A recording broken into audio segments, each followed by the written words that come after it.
Part 1. The Gentle Giants. The Galactic Council chamber was silent as the old ambassador looked at the holographic records from 300 years ago. His name was Ev, and he had lived long enough to remember the day when humans first arrived at the council. They came in a small ship that looked like it would fall apart at any moment. They wore simple uniforms and spoke with voices that trembled slightly from nervousness. The elder races had looked at these soft-skinned creatures with their short and fragile bodies, and they had laughed. They had given humanity 50 years before some stronger species would conquer them and add them to their collection of slave worlds. That prediction had been wrong in every possible way. Commander Daniel Hayes stood on the bridge of the Earth Coalition vessel called the Horizon. He was a tall man with gray hair at his temples and kind eyes that had seen too much suffering in the galaxy. His crew of 200 men and women had been traveling for 18 months now, and they were tired. But none of them complained because they knew their mission was important. They were bringing food and medicine to where a terrible famine had killed millions of people. There were a species of tall, slender beings with blue skin and 4 eyes. They had no military power and no resources that humanity needed. They had nothing to offer in return for the help they were receiving. When the Horizon entered orbit around their dying world, the High Priestess had wept at the sight of the cargo ships following behind. 12 vessels filled with grain and medical supplies and water purification equipment, enough to save her people from extinction. Lieutenant Amy Cross worked in the cargo bay organizing the supply drops. She was young, and this was her first deep space mission. She had joined the Coalition Navy because she wanted to see the stars, but she had found something else instead. She had found purpose. Every crate she loaded onto the shuttles was another family that would survive the winter. Every water filter she packed was another village that would not die of disease. Daniel walked through the ship greeting his crew members by name. He knew all of them. He knew that Petty Officer Greg Santos had a daughter back on Earth who was learning to walk. He knew that Ensign Maria had lost her brother to a pirate attack 5 years ago, and that was why she had joined the service. He knew that Chief Engineer Bob had been building starships for 40 years and still got excited every time the engines hummed to life. When the supply distribution was complete, the High Priestess came aboard the Horizon to thank the crew personally. She was ancient by her species' standards, and she moved slowly with the help of 2 attendants. Her name was unpronounceable in human language, so the crew simply called her Mother Grace. She stood before Daniel in the observation lounge, and her 4 eyes were wet with tears. "Why do you help us?" she asked. "We have nothing to give you. We cannot pay you. We cannot fight for you. We are weak and dying, and you owe us nothing. So why did you come all this way to save strangers?" Daniel looked at her for a long moment, and then he smiled. It was a gentle smile that reached his eyes. "Because you needed help," he said. "That is reason enough for us. We do not help others because we expect something in return. We help because helping is the right thing to do." Mother Grace was silent. In all her years, she had never heard such words from a spacefaring species. Every other race in the galaxy operated on the principle of mutual benefit. You gave something and you expected something back. Trade was the foundation of galactic civilization, but these humans were different. They gave without expectation. They sacrificed without calculation. Word of humanity's kindness spread across the stars like ripples in a pond. Traders carried the story from port to port. Diplomats whispered it in council chambers. Common people spoke of it in markets and homes and places of worship. The humans had saved the humans had asked for nothing in return. On the frozen moon of Prime, a human medical team spent 3 years developing a cure for a plague that was killing the native population. They had no technology to offer. They had no strategic value. They were simply people who were suffering, and the humans could not stand by and watch them die. On the burning deserts of Seven, a human engineering corps built irrigation systems that turned barren wasteland into farmland. They had been enemies of humanity's allies, but that did not matter. They were hungry, and humans knew how to grow food, and so humans taught them. When the refugees fled their dying sun, it was human colony ships that carried them to safety. 3 million souls packed into vessels designed for half that number. The human crews gave up their own quarters and slept in hallways and cargo bays. They rationed their own food so the refugees could eat. They held crying children and comforted grieving elders, and they did it all without complaint. The Galactic Council observed all of this with confusion. Ambassador Eth of the called it foolishness. The humans were wasting resources on species that could never repay them. They were weakening themselves through misguided charity. They were naive and soft, and they would learn the harsh truth of the galaxy soon enough. But the common people of 1,000 worlds saw something different. They saw a species that treated strangers like family. They saw a species that valued life simply because life had value. They saw kindness that expected no reward and sacrifice that demanded no recognition. On a small trading station at the edge of human space, a merchant named watched a human woman give her coat to a shivering refugee child. The woman was clearly cold herself, but she smiled as she wrapped the child in warmth. Had lived for 200 years, and he had never seen anything like it. He asked the woman why she had done it. She looked at him with surprise as if the question made no sense. The child was cold, she said. I had a coat. It seemed obvious. Thought about those words for a long time. He thought about them as he traveled back to his. He thought about them as he told his family about the strange, kind humans. And years later, when the Dominion of came to destroy his people, he thought about them again. The humans had shown the galaxy what kindness looked like. They had proven that strength and compassion could exist in the same heart. They had offered their hand in friendship to every species willing to take it. But the galaxy would soon learn that the same hand that offered help could also form a fist. And when that fist was raised in anger, the stars themselves would tremble. For now, though the humans continued their work, they built hospitals and schools and shelters. They shared their knowledge freely. They laughed and cried and loved alongside beings who looked nothing like them, and they earned a reputation that would echo through history. The humans were called many things: fools, dreamers, naive children playing at civilization. But those who knew them best called them something else. They called them friends. Part 2: The Shelter in the Storm. They were a peaceful species who had never known war. They had evolved on a gentle world of vast oceans and floating islands where predators were rare and resources were plentiful. They had developed art and music and philosophy, but they had never developed weapons. They had never needed to. For 10,000 years they had lived in harmony with their world and with each other. They built beautiful cities that seemed to grow from the living rock itself. They created sculptures that could make other species weep with emotion. They wrote poetry that was studied in universities across the galaxy. And now they were dying.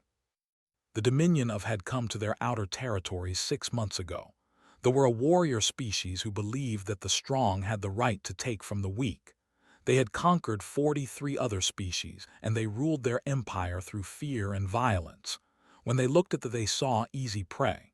They saw resources to be exploited and people to be enslaved. They saw no threat at all. The invasion was brutal and swift. Warships bombarded cities from orbit. Soldiers marched through the ruins, killing anyone who resisted. They had no army to fight back. They had no weapons to defend themselves. All they could do was run and hide and pray that someone would come to help them. Lieutenant Morgan had never seen a child with 6 arms before. The little girl was no bigger than a human toddler, but she had the eyes of someone who had witnessed horror beyond imagination. Held her close and rocked her gently, while the medical frigate called Mercy's Light hovered above the burning colony below.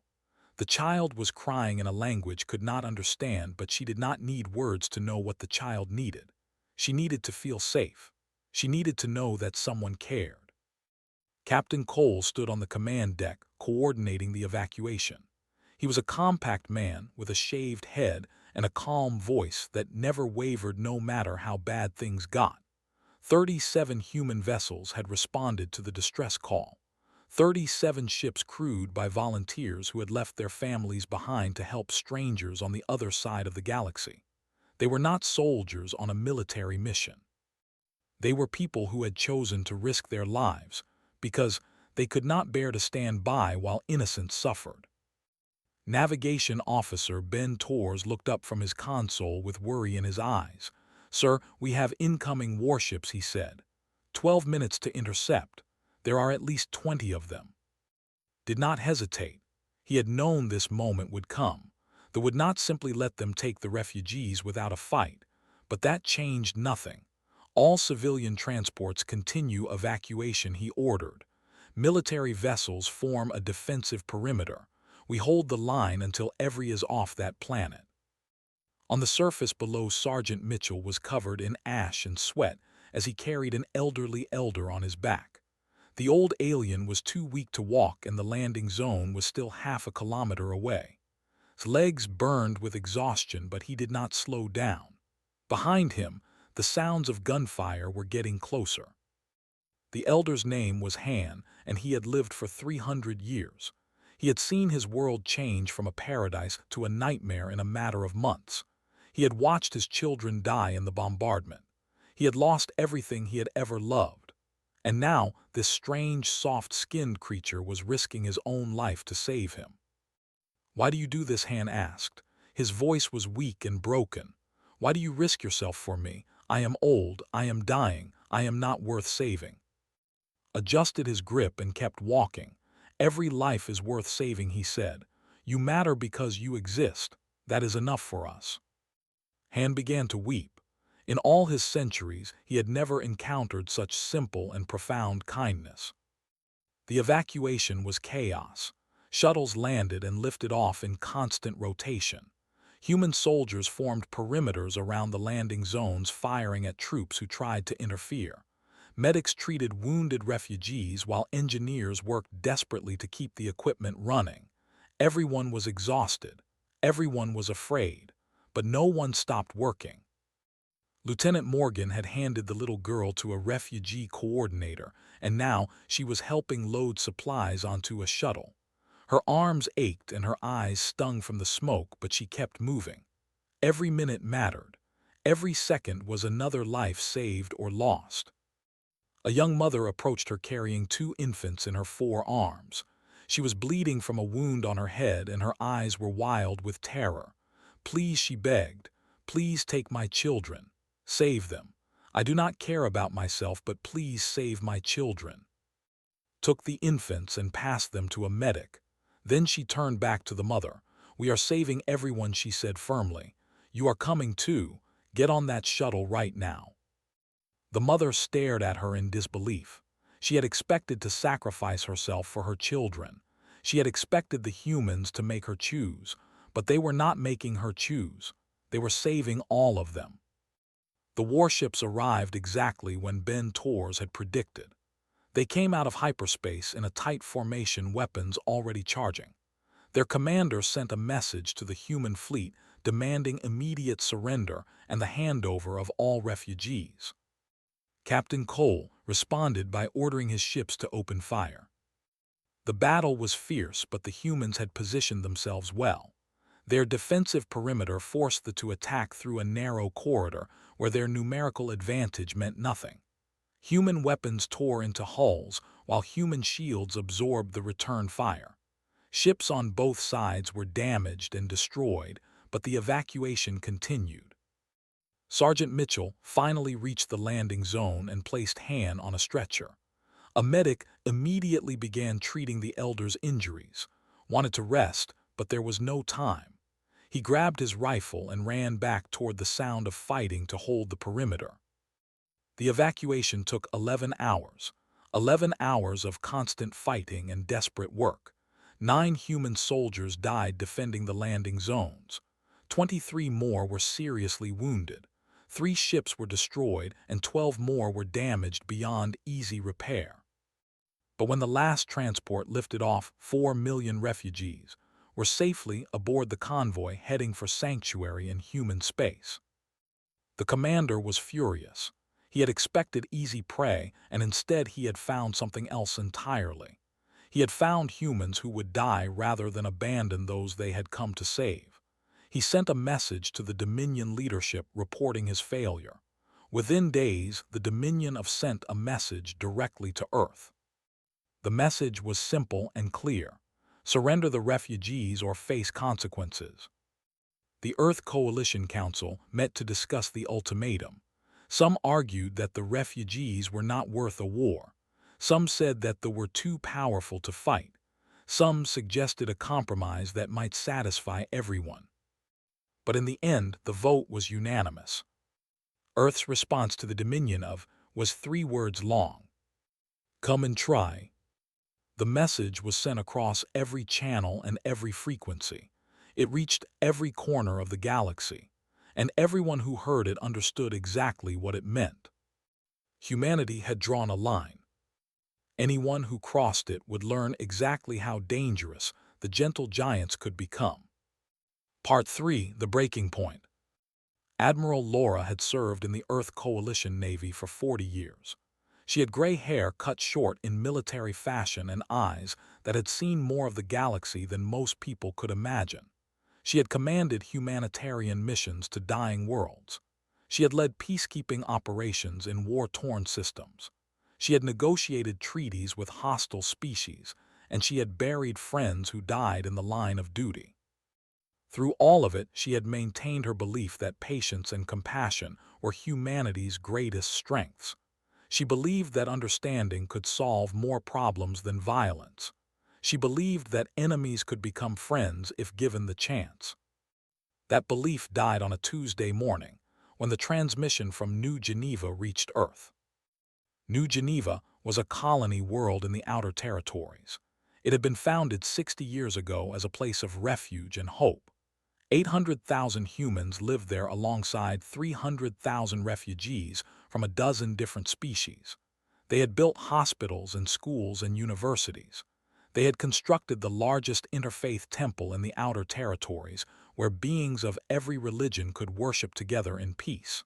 They had created something beautiful. Something that represented the best of what humanity and its allies could be. The Dominion had destroyed it in 6 hours. Admiral watched the transmission in her private office with the door locked and the lights dim. The footage had been captured by a civilian satellite before they had destroyed it. She watched warships enter orbit and begin their bombardment. She watched missiles rain down on schools full of children. She watched hospitals collapse into rubble with patients still inside. She watched residential districts turned into craters and parks transformed into fields of ash. They had not come for resources or territory. They had come to send a message. They had come to punish humanity for helping the. They had come to show the galaxy what happened to species who the Dominion. Admiral watched until the transmission ended. Then she watched it again and again. She forced herself to see every detail, every burning building, every fleeing family, every body lying in the streets. The final image was the one that broke something inside her. It was a photograph taken by a survivor before the communication blackout. A human child no more than 5 years old lying in the ruins of what had once been a school. She was still clutching a doll that had been made on, a gift from the refugees her family had helped save. Laura stared at that image for a long time. She felt something stir in her chest, something old and dark and terrible. It was an emotion that humans had carried with them since the days when they lived in caves and fought with rocks and sticks. It was the fury of a species that would do anything to protect those they loved. She pressed the communication button on her desk. "Get me the Joint Chiefs," she said. Her voice was calm, but there was something in it that made her aide take a step back. "Get me every Allied fleet commander. Get me anyone who has ever called humanity friend." Within the hour, Admiral stood before a holographic assembly of the most powerful military leaders in human space. She did not waste time with pleasantries or diplomatic language. She showed them the footage from New Geneva. She let them see what they had done. She let the images speak for themselves. When the transmission ended, there was silence. Then Admiral spoke. "The Dominion has made their choice," she said. They have chosen to attack our civilians. They have chosen to murder our children. They have chosen to destroy everything we have built in the name of peace and cooperation. Now they will learn what that choice costs." Vice Admiral was the first to respond. His son had been stationed on New Geneva. He had received confirmation of his death just hours ago. "What are your orders?" he asked. His voice was steady, but his hands were shaking. "We mobilize everything," Laura said. "Every ship, every soldier, every weapon we have. We call in every favor and we ask every ally for support. And then we go to war." The preparations took 72 hours. During that time, humanity's allies sent messages of support and offers of assistance. They sent their entire remaining fleet. They sent food and medical supplies. They sent engineers and technicians. Species that humanity had helped in the past now came to help humanity in return. But it was humanity itself that would lead the charge, and humanity was angry.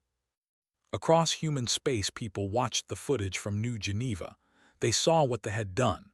They saw the bodies and the ruins and the smoke rising from a world that had been filled with life and hope. And something changed in them. Something hardened. Recruitment offices were overwhelmed with volunteers. Factories that had been producing civilian goods switched to military production overnight. Scientists who had been working on peaceful research turned their talents to weapons development. A species that had spent decades showing the galaxy its kindness was now preparing to show the galaxy something else entirely. On the flagship, Resolute Admiral reviewed the fleet manifest. Over 2,000 warships had been assembled. It was the largest military force in galactic history. Ships from Earth and Luna and Mars. Ships from the colony worlds and the outer territories. Ships crewed by humans who had never held a weapon in their lives but who had learned to fight because their homes had been threatened. Her aide commander Jennifer Hayes approached with a data pad. "Admiral, we have received a communication from the Dominion of," she said. "They are demanding that we stand down or face complete destruction. They say their forces outnumber ours 3-1. Laura looked at the data pad for a moment. Then she smiled. It was not a warm smile. It was not the smile of a woman who had spent her life helping others. It was the smile of a predator who had finally been given permission to hunt. "Send them our response," she said. "Tell them we are coming. Tell them nothing in this galaxy will stop us. Tell them that for every innocent life they took, we will take 10,000 of theirs." She turned to face the tactical display, showing the path to space. "They wanted to see what humans are capable of," she said quietly. "Now they will see." The fleet departed 3 days later, 2,000 warships moving in perfect formation. Behind them came supply ships and hospital vessels and troop transports. It was an army the likes of which the galaxy had never seen. And at its head was a woman who had once believed in peace above all else. A woman who had now learned that there were some things worth fighting for, some lines that could never be crossed. The Dominion of had awakened something ancient in humanity, something that had slumbered since the species first crawled out of the caves and learned to make tools and weapons, something that had built empires and torn them down, something that had split the atom and walked on the moon. Humanity was going to war. And the galaxy would never be the same. Part 4, The Reckoning. The Dominion of had ruled the stars for 3,000 years. They had conquered 43 species and claimed 2,000 star systems as their territory. Their military was feared throughout the galaxy. Their ships were fast and powerful. Their soldiers were trained from birth to fight and kill without mercy. They had never lost a war because no one had ever dared to truly fight them. They had never faced humanity at war. Commander Chris Palmer led the first wave at the Battle of Sgate. He was a quiet man who had spent most of his career on patrol duties in peaceful sectors. He had never fired a weapon in anger until 3 weeks ago. Now he sat in the command chair of the heavy cruiser, watching 300 human warships scream out of hyperspace with weapons already charging. The defense fleet was waiting for them. 600 warships arranged in a formation designed to crush any enemy that approached. The commander was confident. He had twice the numbers and his ships were positioned perfectly. The humans would break against his fleet like waves against a cliff. Chris Palmer looked at the enemy formation and smiled. All ships, he said calmly. Attack pattern Sigma. Fire at will. The first volley of human weapons tore through the formation like a storm. Plasma cannons and missile batteries all firing at once. They had expected the humans to approach cautiously, to probe their defenses and look for weaknesses. Instead, the humans attacked with everything they had from the first moment. Human ships were different from the ships of other species. Where others designed for efficiency, humans designed for survival. Their hulls were thick with layers of armor. Their shields were overpowered for their class. Their weapons were larger and more destructive than anything they had encountered before. And their crews fought with a ferocity that all tactical logic. A dreadnought opened fire on the destroyer Relentless, commanded by Captain. The first shot tore through her port shields. The second destroyed her primary engine. The third killed half her bridge crew. Any other ship would have retreated. Any other captain would have ordered an evacuation. Ordered flank speed, and rammed her dying ship directly into the dreadnought. The explosion destroyed both vessels, but when rescue teams searched the wreckage hours later, they found still alive. She was trapped in a pocket of atmosphere with 3 broken ribs and a collapsed lung. She was still conscious. She was still fighting to survive. The Battle of Sgate lasted 9 days. 9 days of constant combat without rest or pause. Human ships that were damaged beyond repair stayed in formation and kept firing until their weapons melted. Human crews that ran out of ammunition used their ships as battering rams. Human soldiers who lost their guns picked up rocks and fought with their hands. By the end of the 9th day, the defense fleet had been reduced to scattered debris. Their commander was dead. Their formation was broken. Their confidence was shattered. The path to Dominion space was open. Admiral Laura led the second wave personally from the bridge of the flagship Resolute. She watched the reports coming in from across and she felt no joy in the destruction. She felt no satisfaction in the death toll. She felt only grim determination to finish what they had started. Push forward, she ordered. Liberate every conquered world. Free every enslaved population. Show no mercy to those who resist, but accept the surrender of those who yield. The campaign that followed was unlike anything the galaxy had ever seen. Human fleets poured into Dominion space from multiple directions at once. They hit military installations and weapons factories and command centers. They avoided civilian targets whenever possible, but they showed no hesitation when facing enemy soldiers. On the occupied world of Sergeant Mitchell led a platoon through the streets of the capital city. They had enslaved the native population and were using them as shields, and his soldiers went building to building, freeing hostages and eliminating soldiers one by one. It took 3 weeks to secure the city. When it was done, the people wept with joy and called the humans liberators.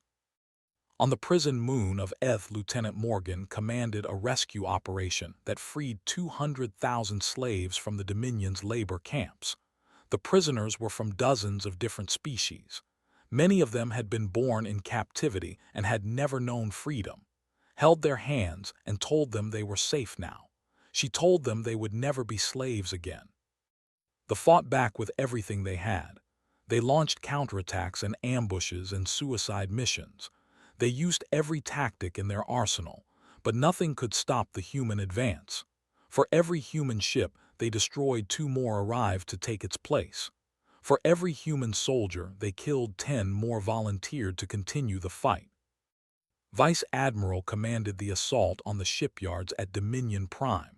His fleet destroyed 300 enemy vessels in a single engagement. When the battle was over, he broadcast a message to the survivors. "You killed my son at New Geneva," he said. "Now you know what it costs to harm our children."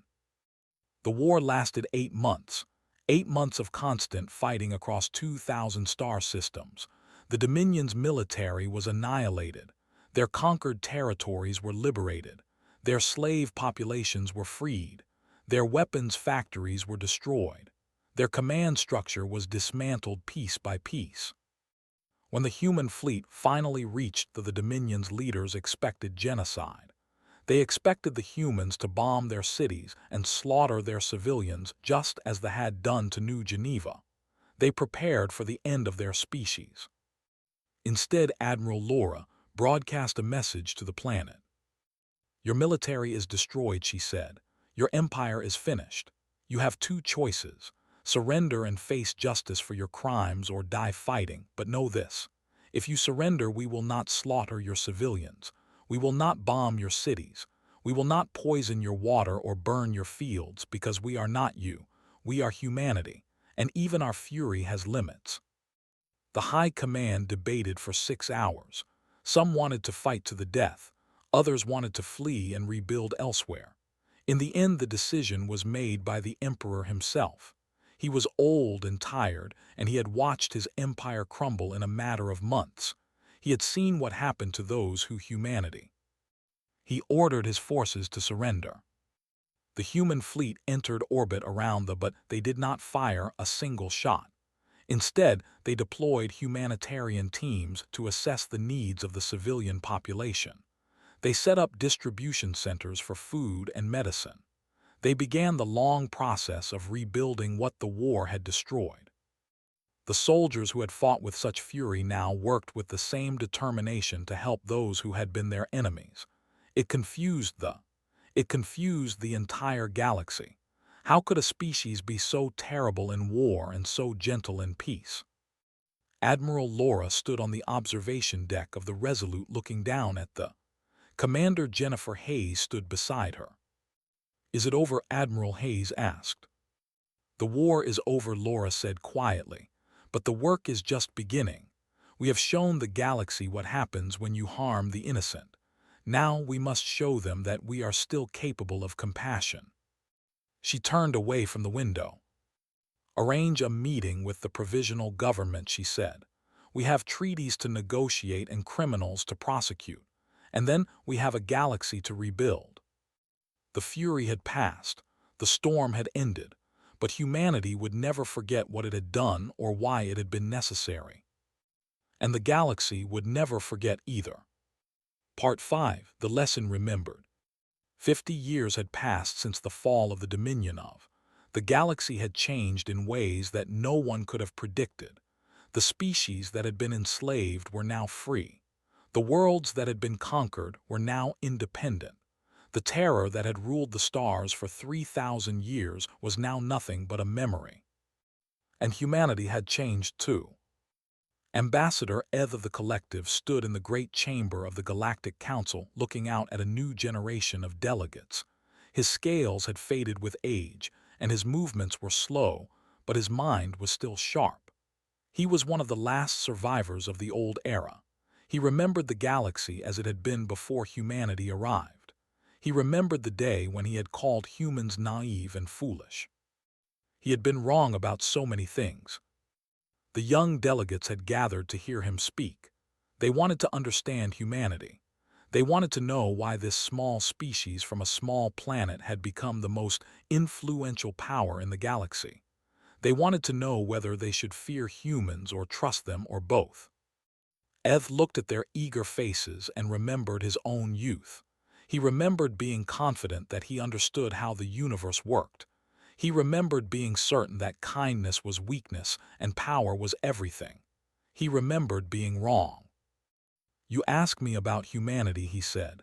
His voice was old, but it carried across the great chamber with authority.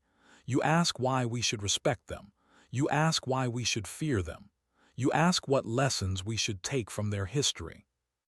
He activated the holographic display behind him. Images began to flicker across the screen. Humans building shelters for refugees on a dozen different worlds. Humans sharing food with starving children who looked nothing like them. Humans laughing and crying and celebrating alongside species from across the galaxy. "This is humanity's kindness," Eth said. "It is given freely without expectation of reward. It is patient and enduring and endless. They will cross the galaxy to save a single life. They will sacrifice their own comfort to ease the suffering of strangers. Their compassion is older than their civilization. It is woven into the very fabric of their being. The images continued. Human medical teams treating plague victims. Human engineers building infrastructure on impoverished worlds. Human teachers sharing knowledge with anyone who wanted to learn. Human volunteers giving everything they had to help those in need. I watched them for centuries, Eth continued. I watched them help species that could offer nothing in return. I watched them risk their lives for strangers they had never met. I watched them treat every being they encountered with dignity and respect, and I could not understand it. He paused and let the silence stretch. I thought they were fools. I thought their kindness would be their downfall. I thought that a species so gentle could never survive in a galaxy so harsh.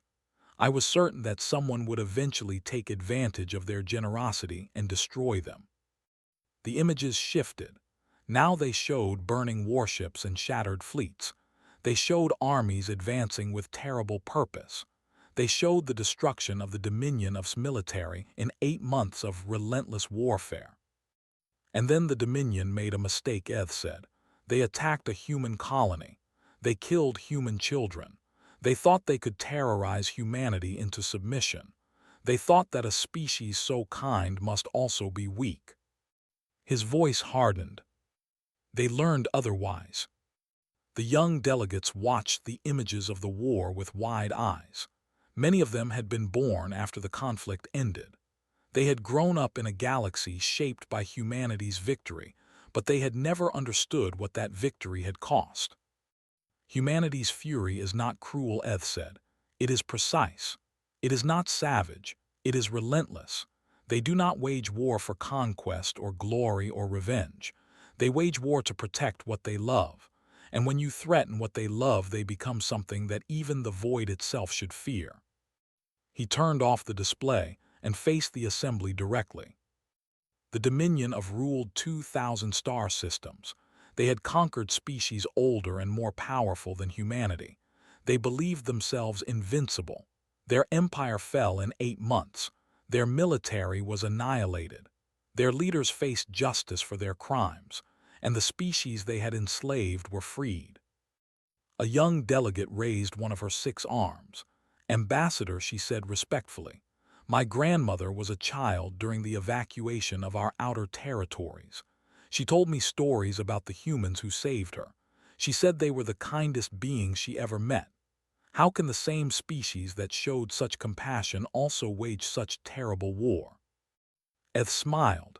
It was a human expression he had learned long ago. "That is the paradox of humanity," he said. "They are 2 things at once. They are gentle and fierce. They are patient and implacable. They will hold your hand in the darkness, and they will burn the world of anyone who tries to hurt you. These are not contradictions. These are 2 sides of the same coin." He walked slowly across the chamber, his ancient legs carrying him with dignity. "I have lived for 500 years. I have watched empires rise and fall. I have seen species conquer and be conquered. And I tell you now that humanity is unique in all the galaxy. No other species combines such boundless compassion with such terrible capability. No other species would sacrifice so much for strangers and then sacrifice even more to protect them." He stopped in front of a statue that stood in the corner of the chamber. It depicted a human woman holding a child.